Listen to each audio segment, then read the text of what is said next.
Ito lamang mga kakwento ay si dating Representative Zaldico ay naglabas ng listahan ng di umano'y male-maletang pera para kina PBBM at Romualdez.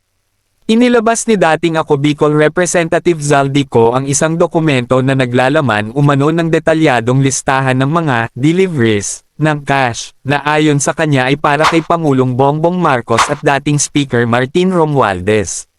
Makikita sa listahan ang sunod-sunod na petsa mula 2022 hanggang 2025, kasama ang umano'y halaga ng pera na umaabot sa bilyon-bilyong piso, pati ang entry na delivered the Office of the President at mga item na may nakalagay na PBBM care of Usek Cadiz. Giit ni Ko, ito raw ang pruweba ng mga male-maletang cash deliveries na binanggit niya sa nauna niyang video.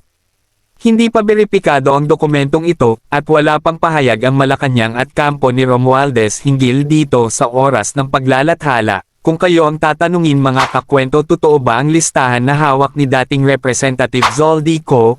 Halika mga kakwento, pag-usapan natin yan sa comment section at wag mo na rin kalimutang e-follow ako para updated ka sa political news natin.